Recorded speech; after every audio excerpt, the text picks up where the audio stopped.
Hi friends എല്ലാവർക്കും എൻ്റെ പുതിയൊരു വീഡിയോയിലേക്ക് സ്വാഗതം. അപ്പോൾ ദേ ഞങ്ങൾ ഇന്ന് ഒരുങ്ങിയ ഒരു സ്ഥലം വരെ പോവാണ്.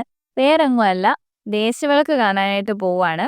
അപ്പം ദേശവിളക്ക് നടക്കുന്നത് ഞങ്ങളുടെ തൊട്ടടുത്ത് തന്നെയുള്ള ഒരു സ്ഥലത്താണ്. അപ്പം ഞാനും ചേച്ചിയും ചേട്ടായും കൂടിയാണ് പോയത്. ഞങ്ങൾ ആദ്യമായിട്ടാണ് ദേശവിളക്ക് കാണാൻ പോകുന്നത്.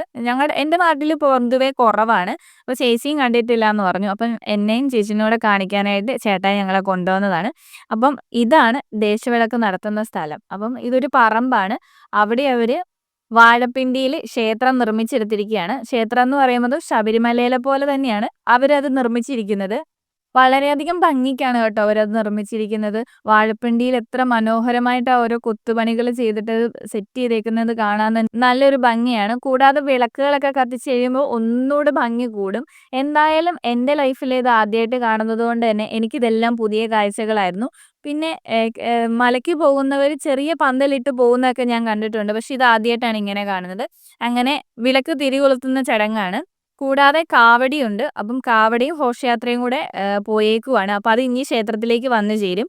അതുകൂടാതെ അതിനുശേഷം ചിന്തുപാട്ടെന്ന് പറഞ്ഞ കലാപരിപാടിയുണ്ട്. അപ്പം അതൊക്കെ കാണാനായിട്ടാണ് ഞങ്ങൾ വന്നിരിക്കുന്നത്. എല്ലാവരും കൂടെ ചേർന്നപ്പോൾ ആ വിളക്കൊക്കെ കത്തിച്ച് കഴിഞ്ഞപ്പോൾ അത് കാണാൻ തന്നെ ഒരു പ്രത്യേക ഭംഗിയായിരുന്നു. വിളക്ക് കത്തിച്ച് കഴിഞ്ഞപ്പോഴാണ് ഒന്നുകൂടെ ഭംഗി കൂടിയതായിട്ട് എനിക്ക് ഫീൽ ചെയ്തത്.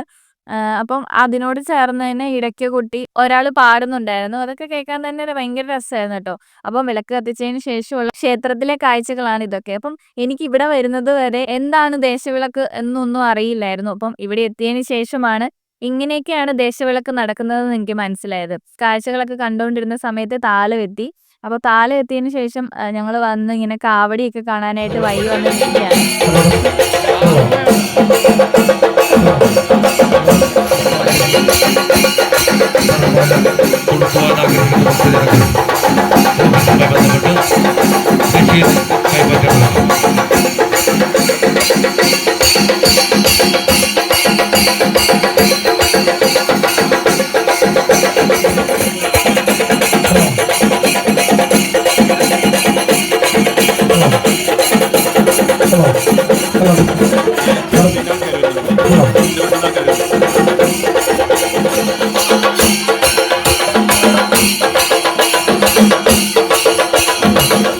കാവടി ഉദ്ദേശിച്ച് നടക്കുമ്പോൾ താലം പയ്യെ അമ്പലത്തിലേക്ക് കയറി. അമ്പലത്തിലേക്ക് വലം വരുന്നതിന് ശേഷമാണ് താലം അവരെ അവിടെ ഏൽപ്പിക്കുന്നത്. അപ്പോൾ അത് കാണാനാണ് ഞങ്ങൾ ഇവിടെ എത്തുന്നത്. അപ്പോൾ സ്ത്രീകളും കുട്ടികളോടൊപ്പം ഒരുപാട് പേര് താലത്തിൽ പങ്കെടുത്തിരുന്നു.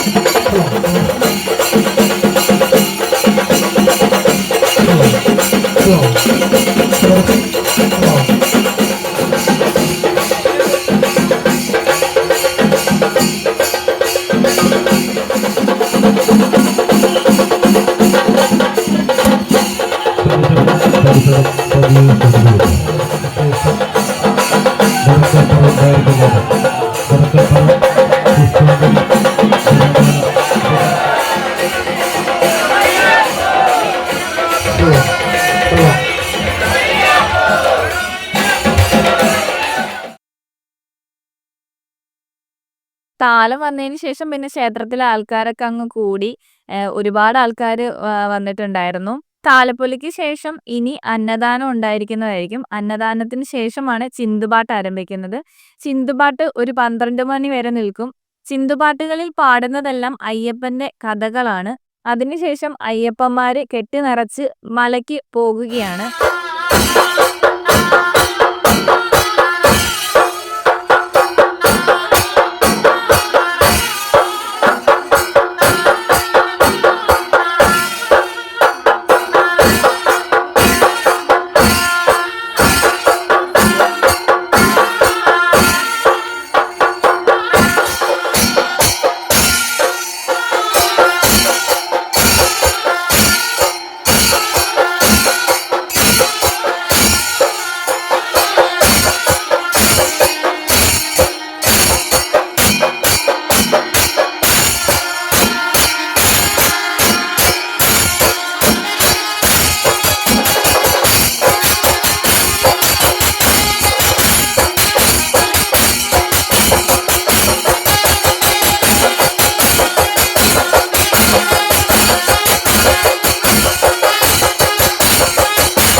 എല്ലാം കഴിഞ്ഞതിന് ശേഷം അവിടെ അന്നദാനം ആരംഭിച്ചിട്ടുണ്ട്.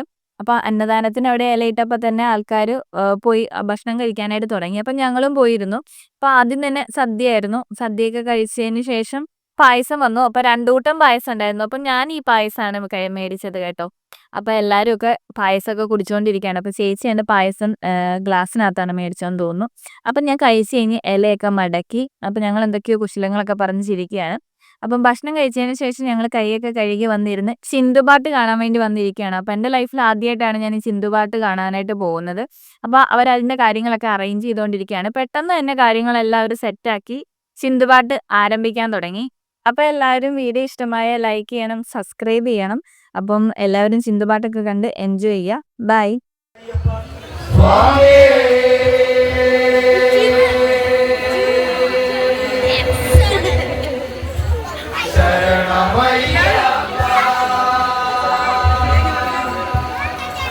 ആദിമ